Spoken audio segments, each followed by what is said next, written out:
Matheus Cunha is officially a Manchester United player, and boy does that feel good to say. Now that we've seen the Brazilian in red, it's time to think about what kind of impact he will actually have on the team next season. Sure, we expect goals and assists, and those are exactly what Ruben Amorim's side have been crying out for. But great players do more than just perform. They're able to elevate those around them. And that's where Patrick Dorgu comes in. Since joining United in January, Dorgu has shown flashes of serious potential, but also plenty of signs that he is still developing. With the young Dane likely to play just behind Cunha, there's a real chance for him to level up. Let me explain to you how Cunha's arrival could transform Dorgu's game. Hello everybody and welcome back to United District. And even though we knew it was over the line, it was still really nice to see these on Thursday. Matheus Cunha unveiled as a Manchester United player in the kit. It's an exciting signing. We all knew it was happening, but like I said, it's nice to see him. So I think this video, I want to kind of speak about this man and how Dorgu and Cunha playing together on that left-hand side can help the young defender, because obviously Dorgu came in the January window. He was a 20-year-old wingback who, I mean, some people knew quite a bit about him, but the most of us were quite in the dark about what he'd bring. I think the consensus was that he was going to be almost like a winger and he was going to be really good one-on-one, and we've learned quite a bit about his game. I think that he's had some difficulties, and we're going to get through what I think he needs to be a success in this United team. So I want to go for a few examples quickly. So these are 3 in-game examples which I think define how you get the most out of Patrick Dorgu. So this is the game against Athletic Club away from home, and you see him over here and he's got the ball on the left flank. Now I think when he first joined, I think we all thought he was going to be the type of player to run just directly at his man, take him on and cross the ball or shoot. I don't think he's that kind of player, and we see it here that he plays a quick short pass to Bruno Fernandes. He gets the ball here and he plays it in behind for Patrick Dorgu, who can then run onto the ball. I think his off-ball movements are a much better weapon on that left flank going forward than it is for him to try and take on his man 1v1. Now, another example here shows you him overlapping Alejandro Garnacho. So we're playing Manchester City. Garnacho gets the ball out wide, and obviously this next season is probably Matheus Cunha. So Dorgu goes and gives the overlap for Garnacho, and like I'll get onto it in a second, but Garnacho doesn't usually play this pass. Them two didn't really build too much of a relationship on that left-hand side, but this time he played the pass, Dorgu found Joshua Zirkzee with a low cross, and it was well saved. The third and final example is this time Garnacho's got the ball right on the flank. Dorgu is making an inside run, an underlap behind the fullback, and it ends up being a good pass from Garnacho. Dorgu makes his run and finds the low cross, and this is the one where Maguire just misses out. It's just a little bit behind him. But those are 3 examples where I think you learn quite a bit about what kind of offensive player Patrick Dorgu is. Like I said, he is not the kind of player to take on 3 men on his own and stick the ball in the top bins. Like that's what a lot of people want from the wide players, but I don't think that is what Dorgu does. I do think he can still be really valuable on that side, but this partnership between Garnacho at left-sided 10 and Dorgu at left wing back just didn't work. I said it throughout the season that I was really hoping to see them two build a connection and start getting those overlaps and knowing when to pass it. I always think back to Marcus Rashford and Luke Shaw. No matter what you think about their overall quality, I always seem to think that them two were mostly on the same page. Rashford knew when to overlap it. Shaw knew when to make the run. It happens through playing together a lot, and obviously you don't expect it from Garnacho straight away. But that relationship just never really came through the second half of the season. And that is why I think this guy can be really important.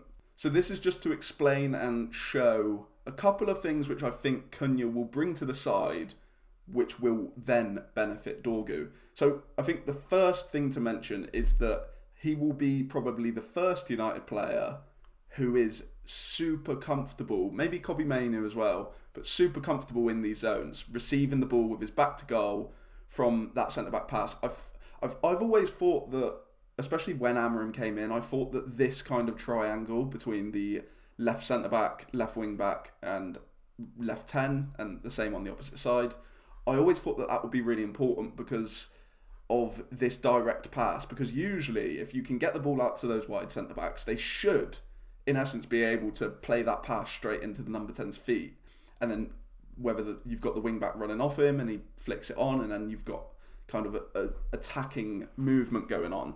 Now, I don't think that's happened at United a lot since Amorim took charge, and I do think that is mostly because of who's been playing here. I don't think we've got enough players who have the confidence to receive the ball there, turn and run at their men. And maybe not the confidence, but the ability. I think, obviously, it's a rare skill. You need a dribbler, and I think everyone knows that United haven't had enough people who can run with the ball at their feet in tight, congested areas. I mean, obviously, beforehand, this was Garnacho. He is brilliant, peeling out here with the ball and running at players with space. But when he came inside, I don't think Premier League opposition were too concerned about the potential of that ball being fired into Garnacho's feet, because that's not his game. Whereas with Cunha, I think that changes, and that has a knock-on effect. Whether that is their fullback thinking that they need to follow him, so they come inside, and then that gives Dorgu the space on the width to make those runs. And obviously, like I mentioned before, and like I kind of suggested in those clips, which were successful ones, but they're few and far between with Garnacho next to him, I think Cunha will know how to utilise that overlapping wing-back more often. I mean, him and Aït-Nouri at Wolves were a really good pair, and they had a good wavelength, which bodes well because you can hope that he can... Obviously, I'm not comparing Dorgu to Aït-Nouri, but if Cunha is also able to build that kind of relationship, that's exactly what Dorgu needs. And whether it is Cunha turning on the ball, driving into this space, making opposition defenders come towards him, and then popping the ball off for Dorgu on the run here. Because I do think that once Dorgu is in, once Dorgu's in these spaces for the cutbacks, his final ball is pretty consistent. I think that Atletico example where he fired the ball right across the face of goal and Garnacho just missed it was a perfect example, but he has got that in his locker. I think maybe the crosses from a bit further out wide he can improve on. But if Cunha can then attract players into these zones, play it in behind, and I do think that then he will himself be getting in the box, and I don't think enough United players can do that. Maybe Mason Mount's another example of that, where he will make those kind of late runs. I can see that more from Cunha as well. So that is probably the biggest thing, and it's two bits kind of put together. I think Cunha doesn't only attract more players towards him, which then creates space for Dorgu, for other players, but he also knows when to pass more.